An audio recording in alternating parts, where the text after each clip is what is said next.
Amém, meus irmãos. Deus seja louvado como Ele tem sido sempre, amém? Vamos meditar na palavra do Senhor. Quero aproveitar os irmãos de pé. Vamos abrir aí nosso primeiro texto em Mateus, no capítulo 11, no versículo também de número 11. Mateus, ou melhor, capítulo 11, versículo 2. 11 de Mateus, verso 2.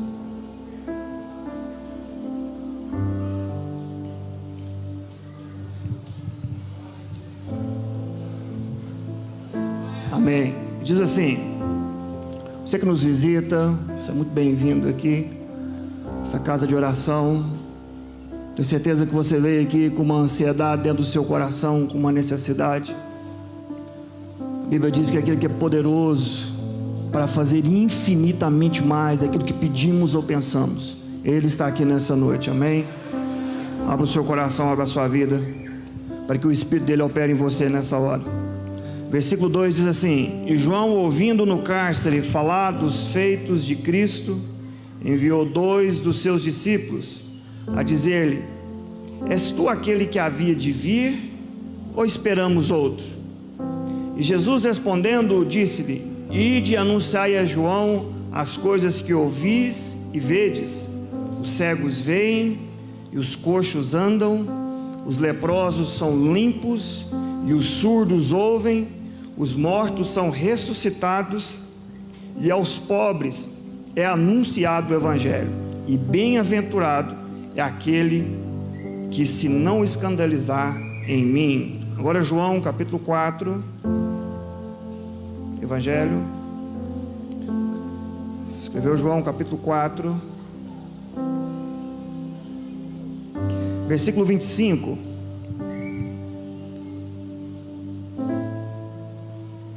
João no capítulo 4, versículo 25, e diz assim: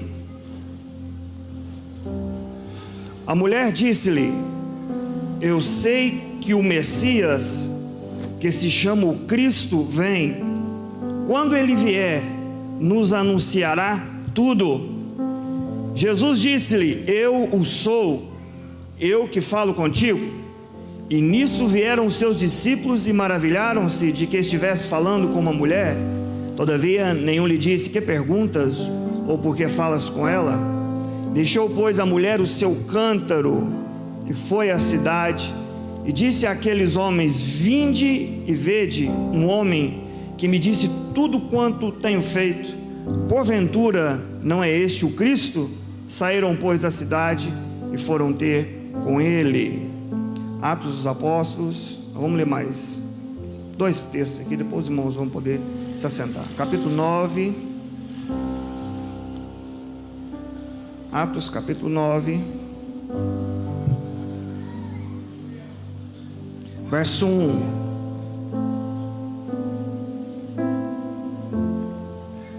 Atos capítulo 9, verso 1. E diz assim: e Saulo, respirando ainda ameaças e mortes contra quem? Os discípulos do Senhor, dirigiu-se ao sumo sacerdote, pediu-lhes cartas para Damasco, para as sinagogas, a fim de que se encontrasse alguns daquela seita, quer homens, quer mulheres, os conduzissem presos a Jerusalém. E indo no caminho, aconteceu que, chegando perto de Damasco, subitamente o cercou um resplendor de luz do céu, e caindo em terra, ouviu uma voz que lhe dizia: Saulo, Saulo, por que me persegues? E ele disse: quem és, Senhor? E disse o Senhor: eu sou Jesus, a quem tu persegues. Duro é para ti recalcitrar contra os aguilhões. E ele, tremendo e atônico, disse: Senhor, que queres que te faça? E disse-lhe o Senhor: levanta-te e entra na cidade, e lá te será dito tudo o que te convém fazer. O último texto, Marcos capítulo 4, versículo 35. Só mais esse aqui, depois os irmãos vão poder se assentar. Marcos capítulo 4, verso de número 35.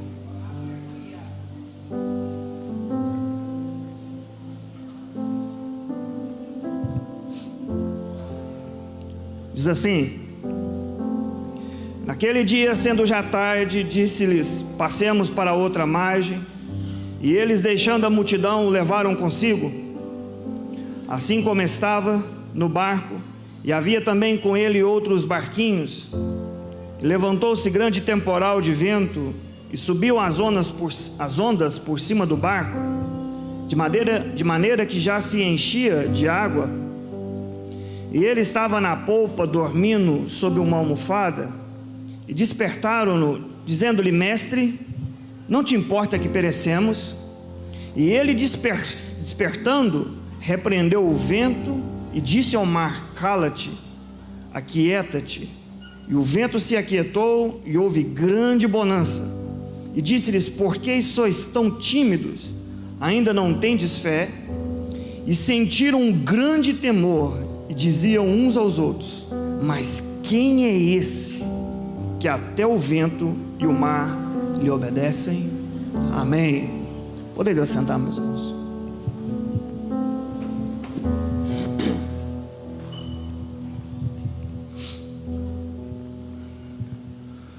Nós temos esses textos que nós lemos, e há algo muito incomum neles. E o último que nós lemos aqui,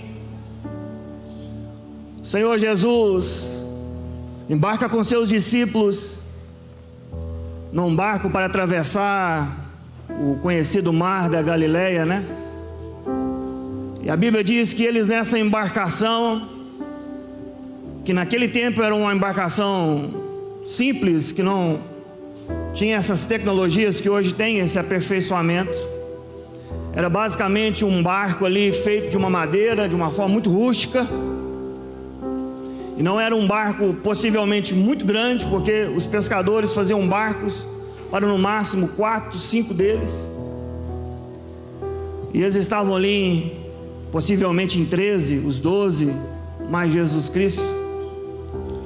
E a Bíblia diz que à noite, ou durante aquela travessia, uma grande tempestade começa. E o vento agora começa a agitar as águas do mar da Galileia. E as águas são tão agitadas que elas começam agora a entrar para dentro do barquinho e começam a afundar ele, como nós acabamos de ler aqui. Os discípulos entraram em um desespero, porque um barco enchendo de água, meus irmãos, o destino dele vai ser afundar. E possivelmente eles estavam no meio do mar da Galileia, e exigiria deles ali uma habilidade, uma força física muito grande, caso esse barco afundasse, eles conseguirem voltar nadando. Possivelmente isso seria a morte de todos ou de alguns deles. E nesse pavor que eles se encontravam dentro do barco, está Jesus dormindo num lugar do barco. E a Bíblia diz que numa almofada, eu imagino o sono do mestre tranquilo nessa situação. Pode ser que Jesus estava ali cansado de tantos afazeres. A Bíblia diz que ele, da hora que amanhecia o dia até a noite, as multidões se aglomeraram em volta dele, e ele pregava o evangelho durante todo o dia, curava os enfermos, e à noite ele ia pelos montes e passava ainda a noite inteira em oração. E esse era quase que a rotina diária do Senhor Jesus. Ele encontrou um momento de repouso ali, e os discípulos, agoniados com aquela situação, vão até ele. Eles vão com a pergunta: Senhor, o Senhor não se importa que nós estamos perecendo? Senhor, o Senhor não está preocupado com a situação que está acontecendo aqui? E a Bíblia diz que eles despertaram o Senhor Jesus. E Jesus, quando acorda e vê o semblante do rosto deles, tomados de espanto e de medo, a Bíblia diz que ele se levanta, olha para o mar e o vento. A Bíblia diz que ele dá uma ordem para ambos, e para um ele diz: cala-te, e para o outro ele diz: aquieta-te. E a Bíblia diz que numa resposta imediata, houve uma grande bonança naquele momento. Os discípulos do Senhor, quando viram aquilo, a Bíblia diz que eles foram tomados de um grande temor. Eu imagino se tivesse espaço no barco, alguns deles teriam se afastado de Jesus. E a Bíblia diz que eles começaram entre eles ali a cotovelar-se e dizer: quem é esse homem que está aqui dentro desse simples barquinho, no meio de um homem tão simples como nós que estamos aqui agora? E o que é isso que ele acabou de fazer agora diante dos nossos olhos? E a Bíblia diz que atemorizados eles perguntam: quem é esse homem? Que até o vento e as águas do mar lhe obedecem a sua ordem de imediato. E aquela pergunta ficou entre eles. Muitas pessoas do mundo carregam essa mesma pergunta nos seus corações: quem é essa figura? Quem é esse personagem da história? Ou quem é de verdade Jesus Cristo? Muitos formaram uma visão errada, distorcida dele na sua mente. Muitos pensam que ele foi um homem bonzinho que viveu muito tempo atrás e fez algumas coisas boas para algumas pessoas. Entre elas, curar alguns, distribuir alimentos e falar uma palavra de consolo. Os muçulmanos, adeptos da religião do Islã, acreditam que ele era mais um profeta que Deus levantou no seu tempo. Os filósofos do século XVIII acreditam que ele foi um grande pensador, como Confúcio. Algumas outras pessoas até pensam que Jesus também foi um grande filósofo, como os grandes nomes da antiga Grécia. Um homem que falava coisas bonitas sobre a vida. E um dia, numa viagem, eu já disse isso aqui, dentro de um carro indo para São Paulo, só veio mais 4, se eu não estiver enganado. E eu comecei a falar sobre Jesus Cristo com eles. Todos eles eram empresários, pequeno porte, mas todos eles tinham o seu negócio próprio. E eu comecei a falar sobre Jesus e sobre o que ele veio fazer aqui nesse mundo. Um deles, com raiva, me interrompeu e disse assim: deixa eu te falar um negócio. Jesus foi só um homem que viveu lá há muito tempo atrás, mas o negócio é Deus. Todos nós temos que orar e pensar só em Deus. Muitas pessoas têm essa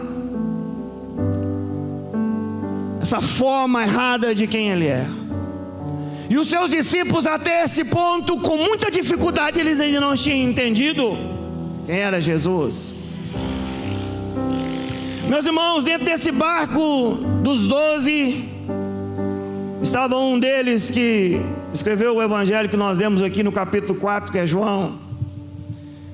E dentre eles, ele se destacou na sua escrita, porque foi o discípulo que escreveu o evangelho que mais falou sobre a pessoa de Jesus Cristo, que mais escreveu bem sobre as suas qualidades, quem ele é, o evangelho de João.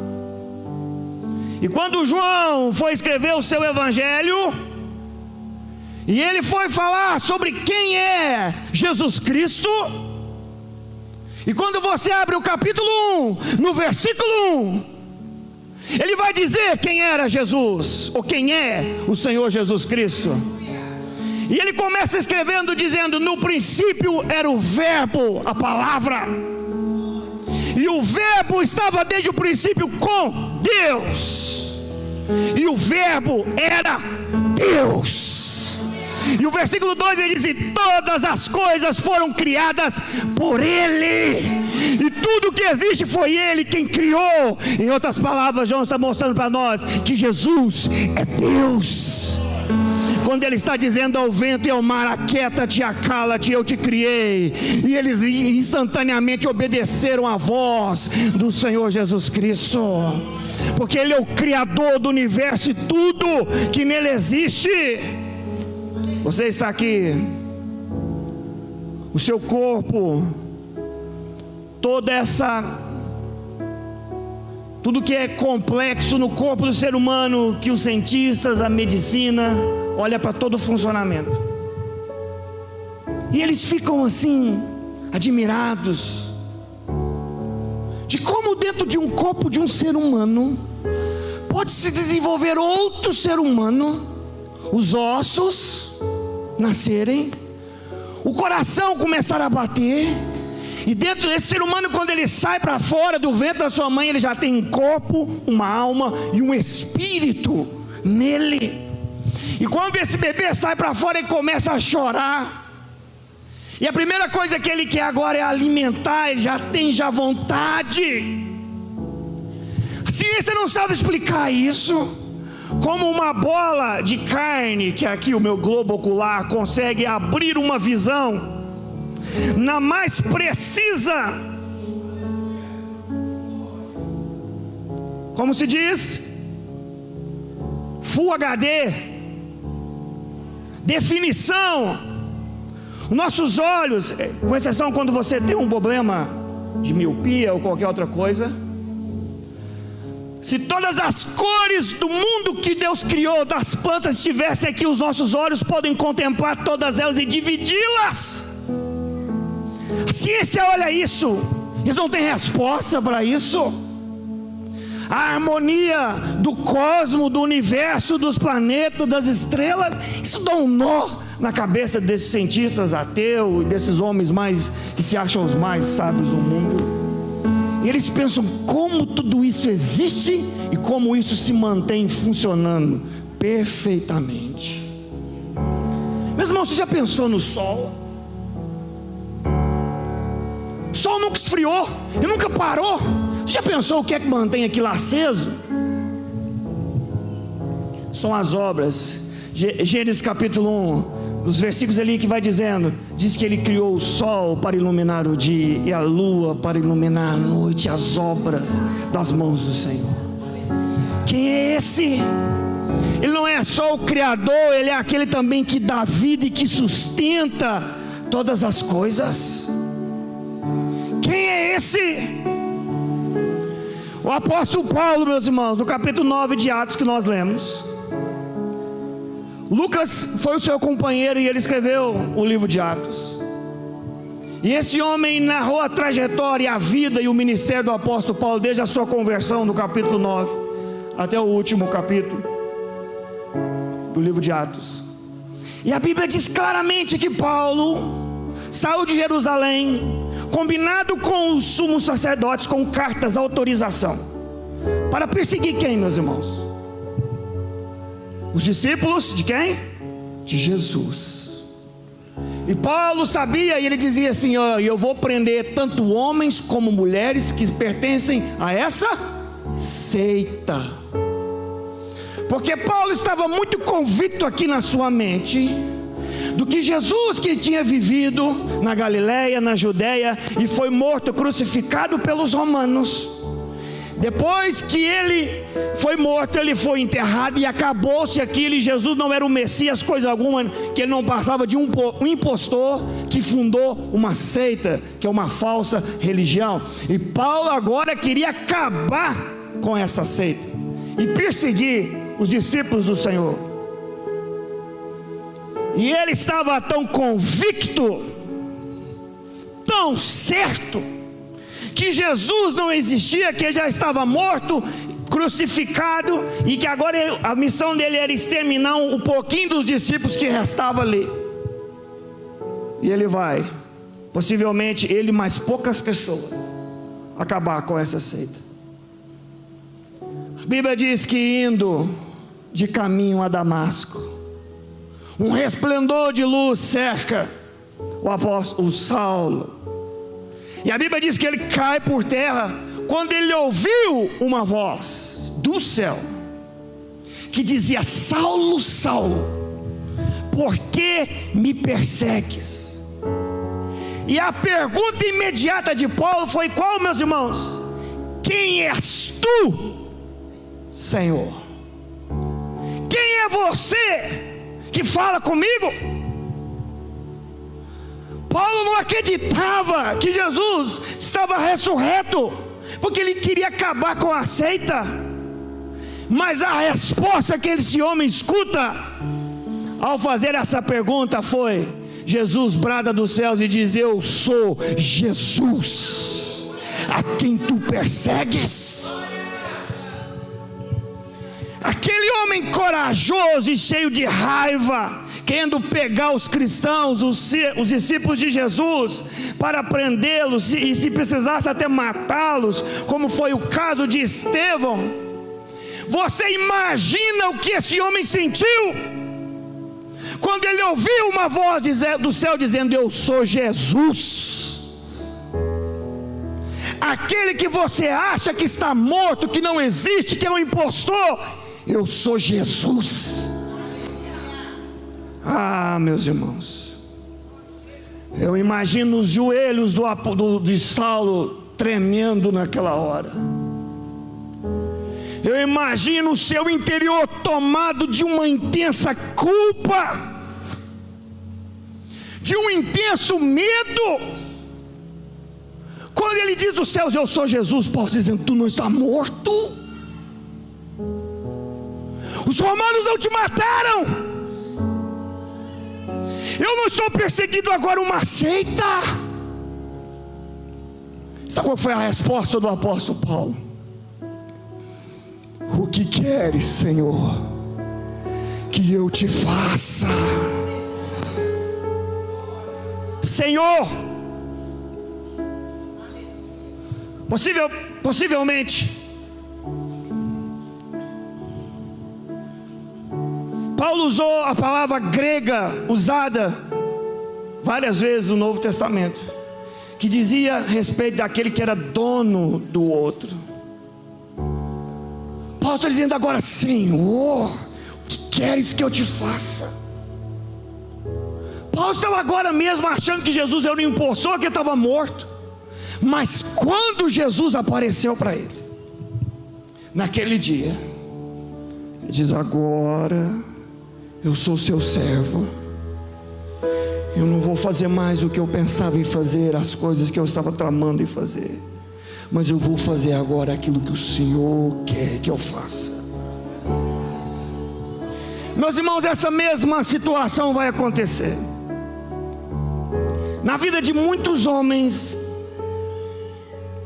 que já passaram dessa vida e não estão mais aqui nessa terra, e que, como Paulo, perseguiram a Jesus Cristo e os servos do Senhor Jesus. Homens de renome, famosos, homens que blasfemaram do nome de Jesus Cristo, ateus, filósofos, roqueiros, né? Cazuza, no seu show no Rio de Janeiro, acendeu um cigarro de maconha, soprou a fumaça para cima e disse: essa é para Jesus Cristo.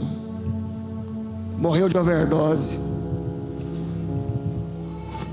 Homens como Raul Seixas, John Lennon, que disse que o cristianismo ia acabar, que ele era mais popular do que Jesus Cristo.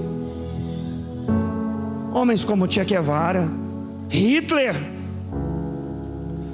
homens que não acreditaram em Jesus, pelo contrário, zombaram dele e perseguiram os seus discípulos. Homens como Mao Tse-tung, um dos líderes da China, que perseguiu e matou, se não estou enganado, quase 50 milhões de chineses, dentre eles servos de Jesus Cristo. Eles também vão encontrar com Jesus, meus irmãos. E quando Jesus diz: eu sou Jesus, a quem tu perseguiu, os seus joelhos vão tremer, porque eles estavam certos que Jesus não existia. Eles estavam certos que Jesus era um impostor, e eles queriam persegui-lo e perseguir os seus servos. Só que para eles passou. A resposta para eles vai ser: apartai-vos de mim, não vos conheço, para o fogo eterno. E a Bíblia diz que todos eles vão confessar que Jesus Cristo é o Senhor, para a condenação eterna. Quem és tu, Senhor? Quem é Jesus? Eu sei que você veio aqui com essa indagação. Ele é o Senhor de todas as coisas.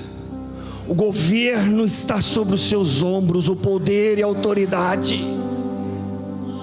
Tiago diz: não levante a sua voz e diga: amanhã farei isso, farei aquilo. Antes diga: se o Senhor Deus permitir, amanhã farei isso e farei aquilo. Vou carregar essa lição para toda a minha vida. Sexta-feira à noite, estava eu, a Cláudia, as meninas na casa do Paulo e da Débora. Nós estávamos lá comendo alguma coisa boa que ela fez lá. Meu pai virou para mim e está assim: o que você vai fazer amanhã? Que era sábado. Eu falei assim: pai, amanhã, sábado, eu vou acordar 9 horas da manhã, vou tomar um café com as minhas meninas, vou levar elas para andar de bicicleta. Acho que eu tinha que sair para resolver alguma coisinha, Falei todas as coisas que eu ia fazer, mas eu não falei assim: se Deus permitir. Todo sábado de manhã acordei, era quase 9. Eu vou tomar um banho, me começar meu dia, que eu planejei tudo. Entrei para dentro do banheiro, estou tomando um banho. Meus irmãos, entrou uma dor aqui. E foi doendo, e foi doendo, e foi doendo. Eu acabei de tomar banho, fui para o quarto ficar, que eu estou passando mal. Eu comecei a suar de tanta dor, eu arranquei a camisa, fui para o banheiro e comecei a vomitar dentro do banheiro.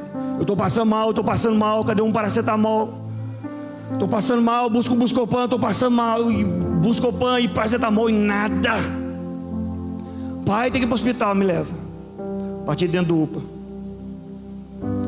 Estou lá, o médico falou assim: você já teve cólica de rins? Possivelmente é ela.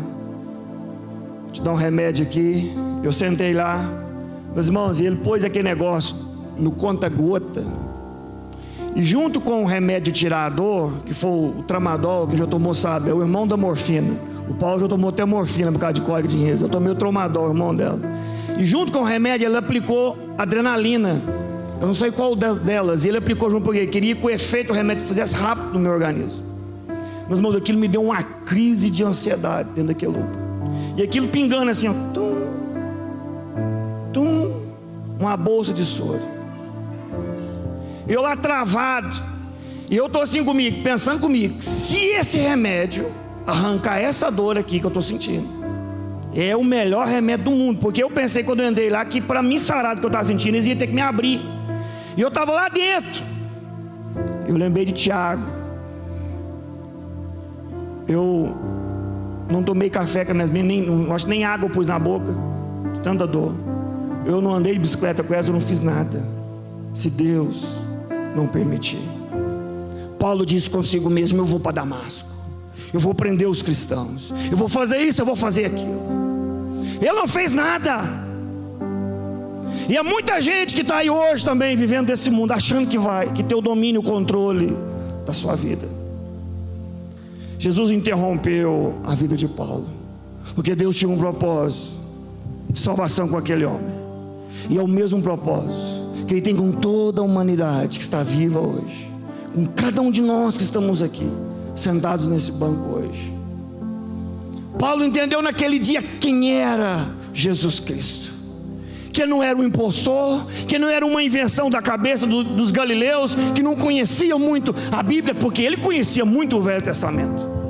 Ele estava descobrindo quem Jesus era, que o Senhor é quem falou com ele, que ele estava perseguindo aquele que ele buscava na verdade, mas não conhecia, o Senhor Deus que estava prometido nas Escrituras Sagradas. E a vida desse homem mudou para sempre. E mudou tanto, que a Bíblia diz agora que ele ia de cidade em cidade. E ele entrava na sinagoga dos judeus. E ele pegava o Velho Testamento e começava a ler para eles e provar que Jesus, que viveu em Jerusalém, na Judéia e na Galileia, morreu, ressuscitou o terceiro dia, não era outra pessoa senão o Cristo, o Filho do Deus vivo, enviado para a salvação da humanidade. Quem és tu, Senhor? Nós vemos aqui 2 pontos também. João Batista foi preso por Herodes, e a sentença era decapitá-lo, atendendo o pedido da filha de Herodias, esposa do seu irmão, que era um amante dele. João Batista sempre repreendia Herodes, que era um rei pagão e ímpio, e dizia que não tinha lícito tomar a mulher de seu irmão. E com isso, ela querendo ficar com Herodes, a forma que ela tinha de acabar com essa oposição que esse homem de Deus fazia, era matar ele. E ele está preso, e lá dentro da prisão ele manda os discípulos dele ir até Jesus e perguntar: Senhor, é o Messias mesmo? Ou é outro que nós devemos esperar? Qual é a resposta de Jesus para os discípulos de João Batista? Vai, diz a João Batista: os coxos andam, os cegos estão vendo, os paralíticos são curados, os mortos são ressuscitados, e aos pobres é pregado o evangelho da salvação. E diz para ele assim, ó, que ai daquele, ou melhor, que bem-aventurado é aquele que em mim não achar escândalo. Diga para João Batista que eu sou o Filho de Deus, no qual ele profetizou sobre ele.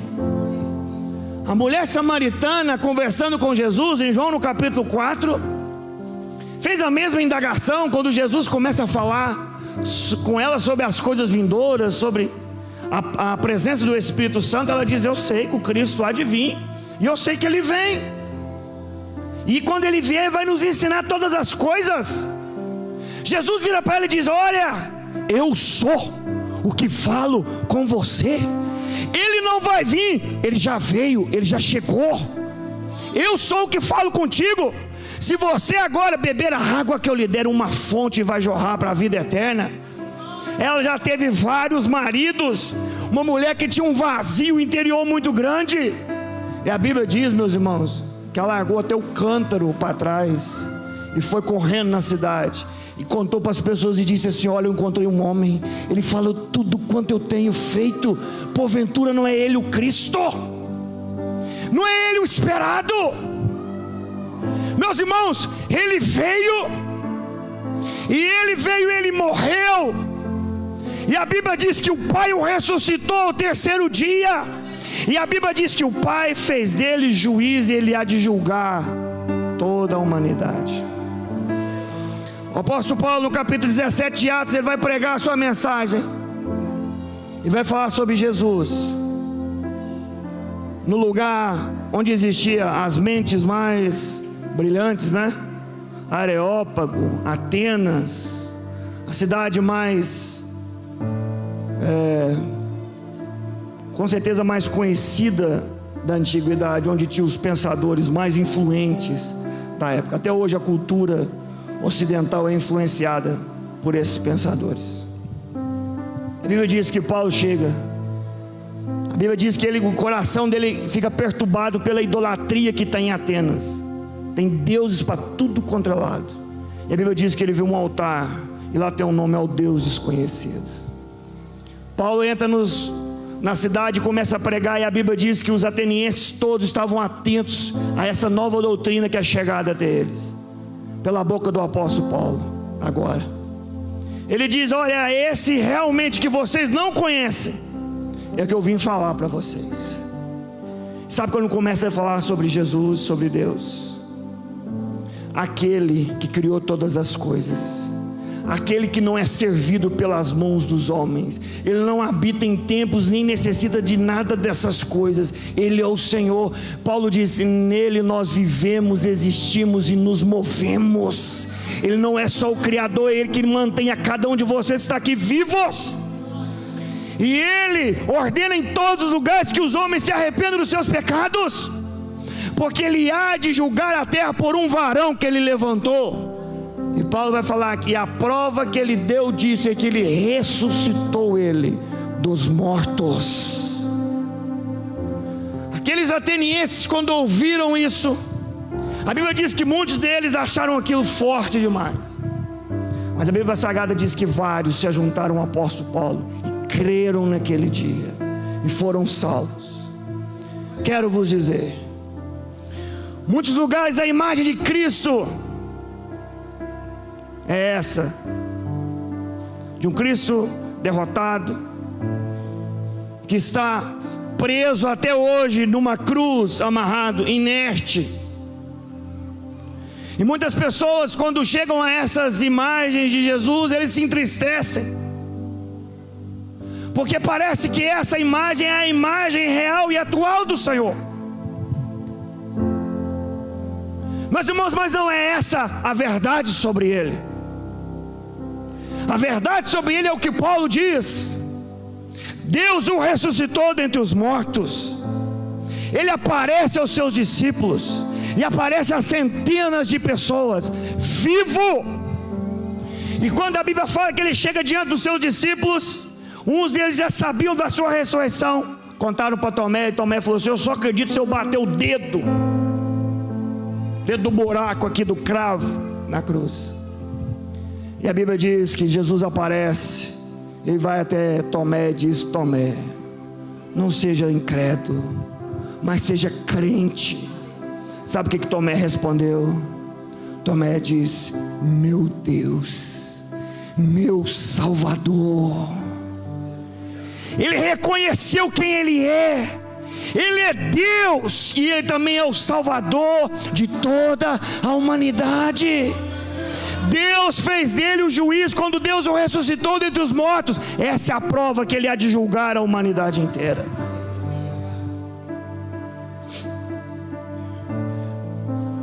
Ele veio cumprir o propósito. Capítulo 19, versículo 10 de Lucas, diz que o Filho do Homem veio buscar e salvar aquele que está perdido. Jesus, Ele é aquele que estabelece entre nós e Deus a paz que os nossos pecados tiraram de nós o Senhor. A comunhão, a Bíblia diz que o pecado nos separou de Deus, e a Bíblia diz que a nossa carne, vivendo o pecado, agora é inimiga de Deus.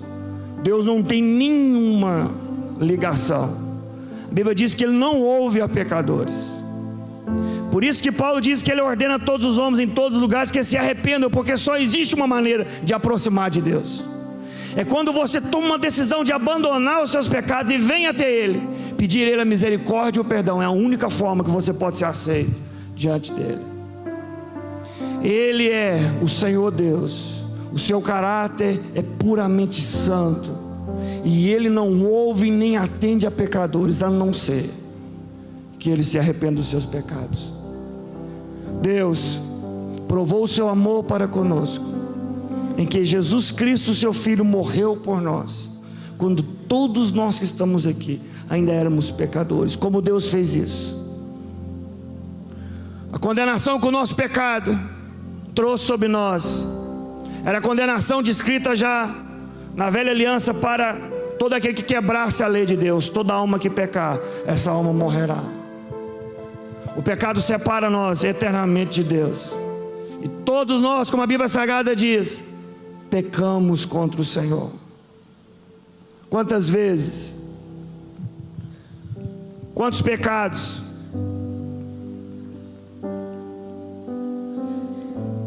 É claro que você não sabe a resposta. É claro que eu não sei. São tantos que nós já perdemos a conta há muitos anos atrás. E a Bíblia Sagrada diz que Deus há de julgar os seres humanos, a humanidade, até pelo segredo dos seus corações. Todos nós estamos aqui hoje, e a humanidade inteira.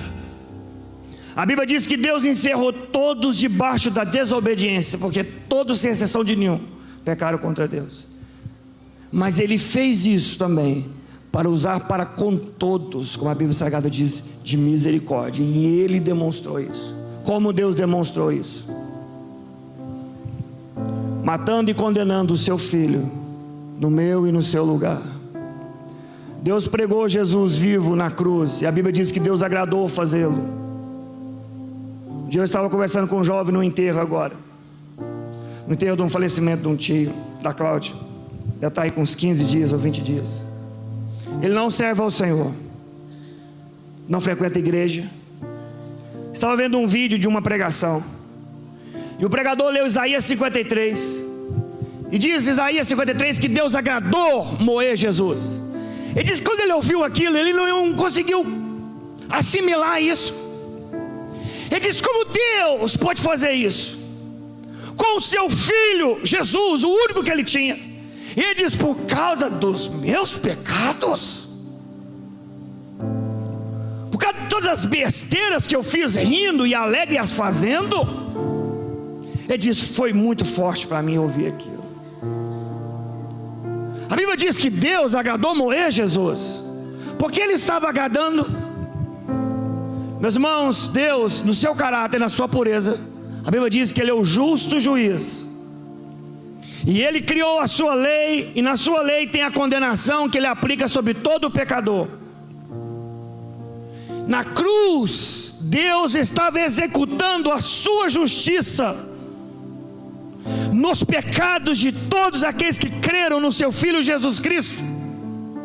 E quando ele estava agradando moer Jesus, ele estava satisfazendo o seu caráter como justo juiz, que nunca se corrompeu, que nunca deixou entrar no seu coração nenhuma corrupção. Mas o porquê ele estava fazendo isso com Jesus? A Bíblia diz que em João, que é o versículo mais conhecido da Bíblia, capítulo 3, versículo 16: porque Deus amou o mundo de tal maneira. Estava aqui um Deus justo e santo com a sua lei, do outro lado um mundo, uma humanidade perdida e condenada nos seus pecados. Se Deus perdoa a humanidade que quebrou a sua lei, ele seria o juiz mais injusto e ele não serviria para governar nada. Como ele resolve isso? Ele envia o seu Filho aqui para a terra. E Jesus Cristo na cruz do Calvário assume a dívida dos meus pecados e a dívida de você que está aqui hoje nessa noite, e de toda a humanidade que creu nele. E na cruz Deus executa o meu pecado e o seu pecado em Jesus, de forma agora que ele é justo e justificador de todo aquele que crê em Jesus Cristo, seu Filho. Você que está aqui que crê em Jesus, você foi totalmente justificado pela vida pura e obediente que Jesus Cristo viveu aqui nesse mundo. Jesus viveu nesse mundo a vida que Deus exigia de cada ser humano, mas nós não vivemos essa vida, nós vivemos pecando contra Deus.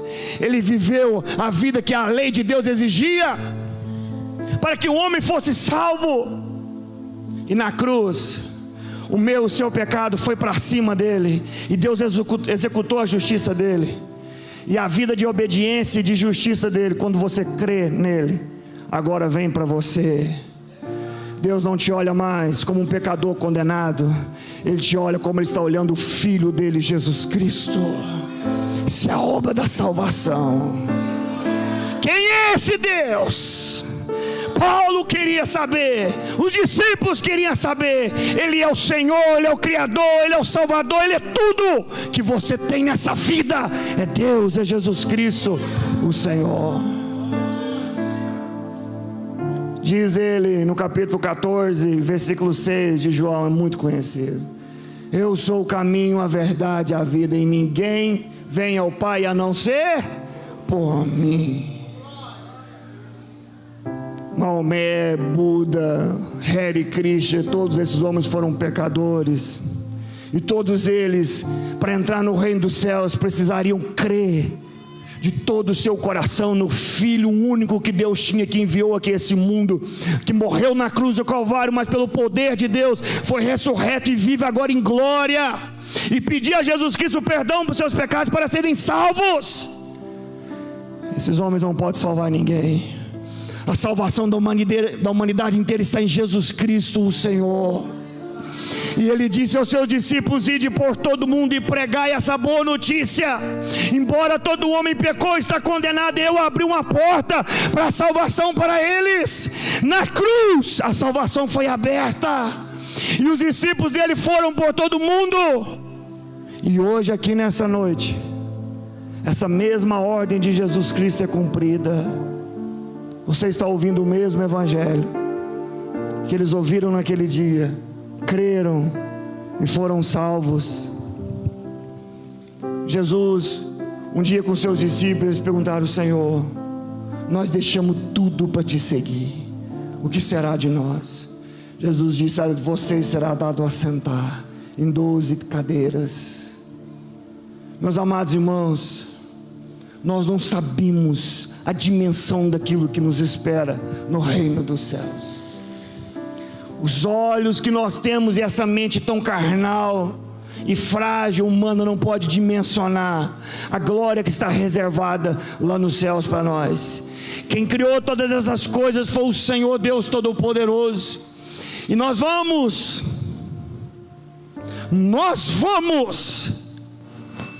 ter o mesmo privilégio que esses homens tiveram e estão tendo nesse momento, que é contemplar também o Cristo ressurreto, aleluia, e colocar os nossos olhos no Criador da humanidade inteira.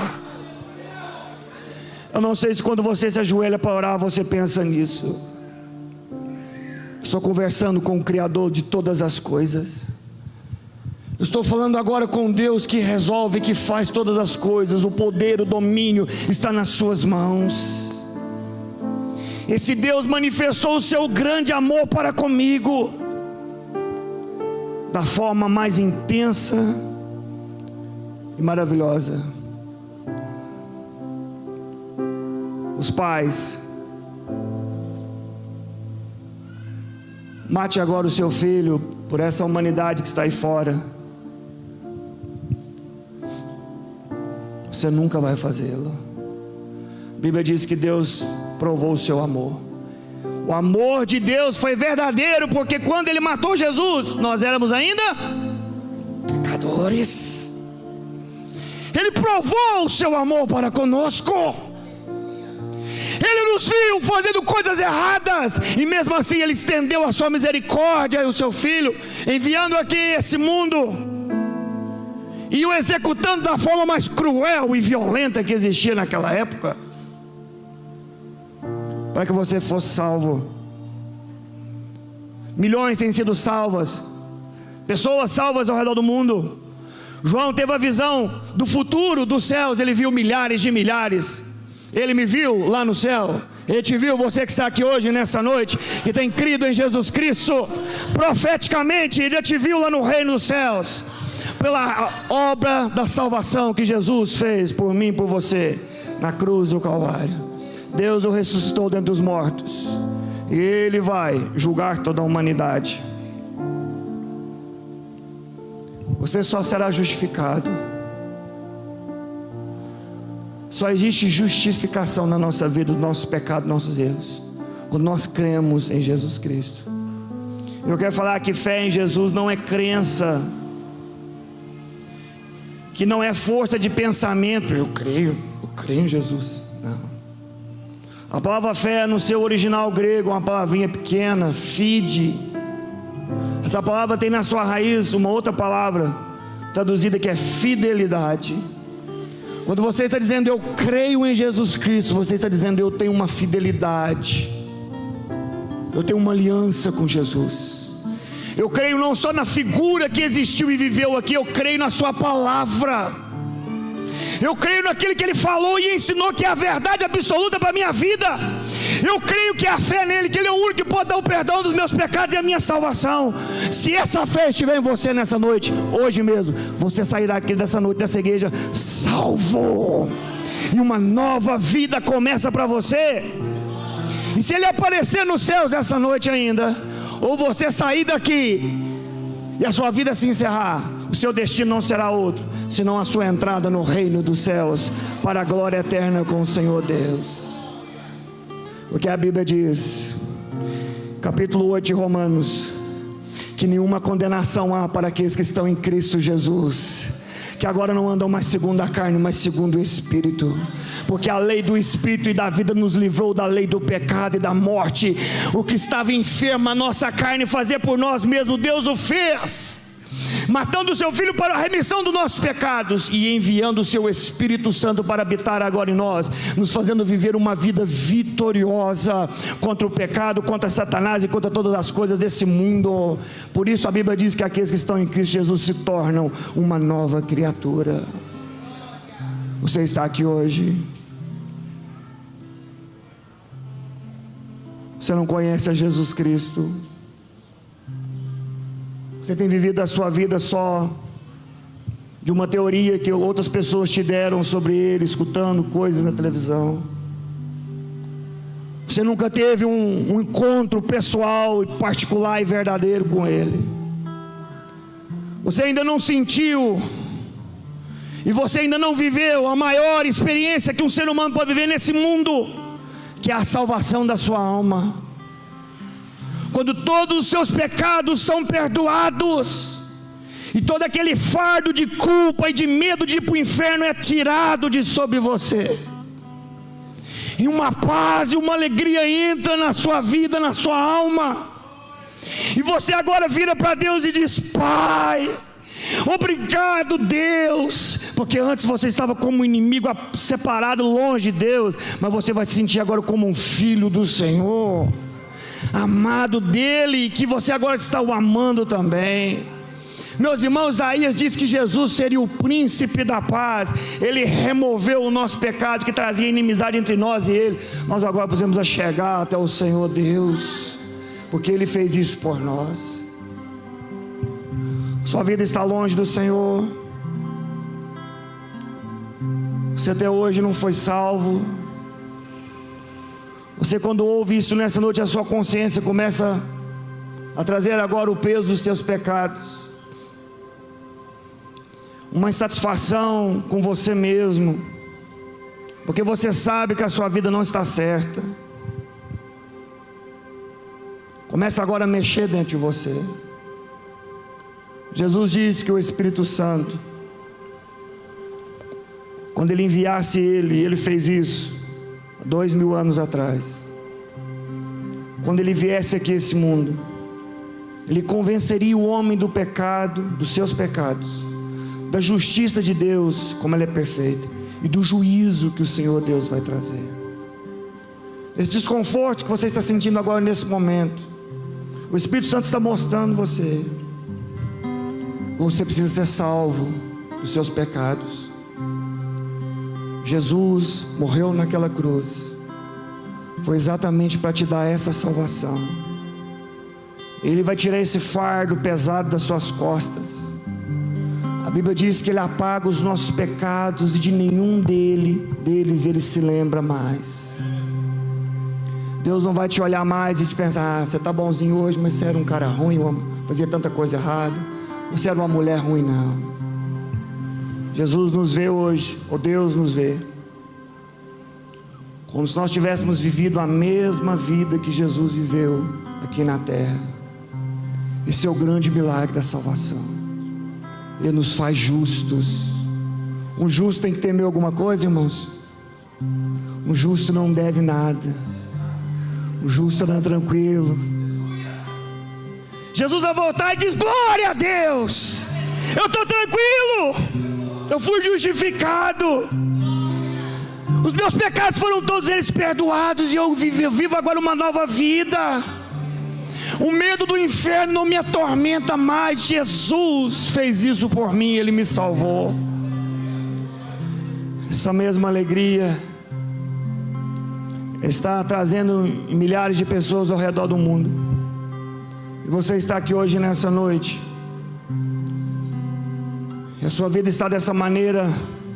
Você ainda não conhece o Senhor Jesus como você realmente precisa, como o seu Senhor, o dono da sua vida, e como o seu único e suficiente Salvador. Hoje, nessa noite, Ele chama você, meu irmão, minha irmã, para nessa noite operar essa maravilhosa obra, para concluir a obra que Ele fez na cruz do Calvário por você. Hoje Ele quer perdoar os seus pecados e salvar a sua vida. Pode ser que você também está aqui hoje nessa noite, mas mesmo já frequentando a igreja, pode ser que você deu uma afastada, está frio, você voltou a praticar os antigos pecados que você antes já tinha largado eles.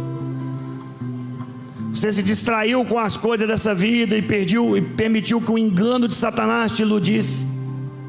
E esse peso na sua consciência está aí agora mesmo te perturbando. Jesus quer removê-lo da sua vida. João diz: filhinhos, não pequeis, mas se pecardes, tendes um advogado, Jesus Cristo o Senhor. Ele é a remissão dos nossos pecados.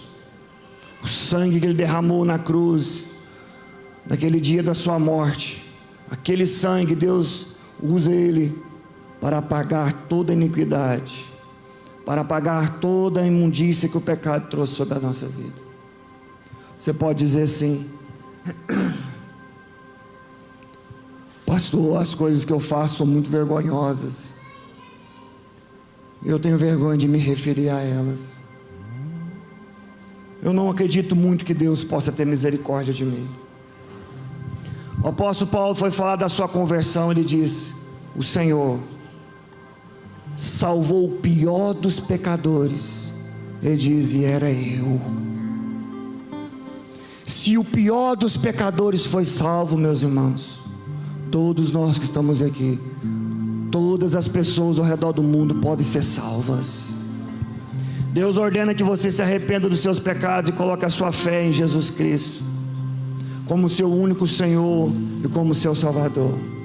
Uma criança pode crer, um adolescente, um jovem, um adulto, uma pessoa mais velha, todos podem crer. A Bíblia diz que Deus repartiu uma medida de fé com todas as pessoas. A fé está aí dentro do seu coração. É mentira de Satanás quando ele diz: você não tem fé. É uma mentira. Todas as pessoas têm fé. Deus nos deu a fé para crer em Jesus Cristo. E a Bíblia diz que a fé vem pelo ouvir. Quando você ouve a palavra, você tem ouvido hoje, e o que você tem ouvido aqui nessa noite, e tantas noites nós temos vindo à casa de Deus em todos os lugares que o Evangelho tem sido pregado, é o suficiente. A Bíblia diz que Deus ordena em todos os lugares que os homens respondam à salvação que Ele abriu a todos nós em Jesus Cristo. O que você tem ouvido é suficiente para trazer sobre você a salvação eterna ou a condenação eterna. Se você crê de todo o seu coração, o que te espera é só a salvação eterna. Mas a Bíblia diz que todo aquele que não creu já está condenado, porque não creu no único Filho que Deus enviou a esse mundo para a salvação, que é Jesus Cristo.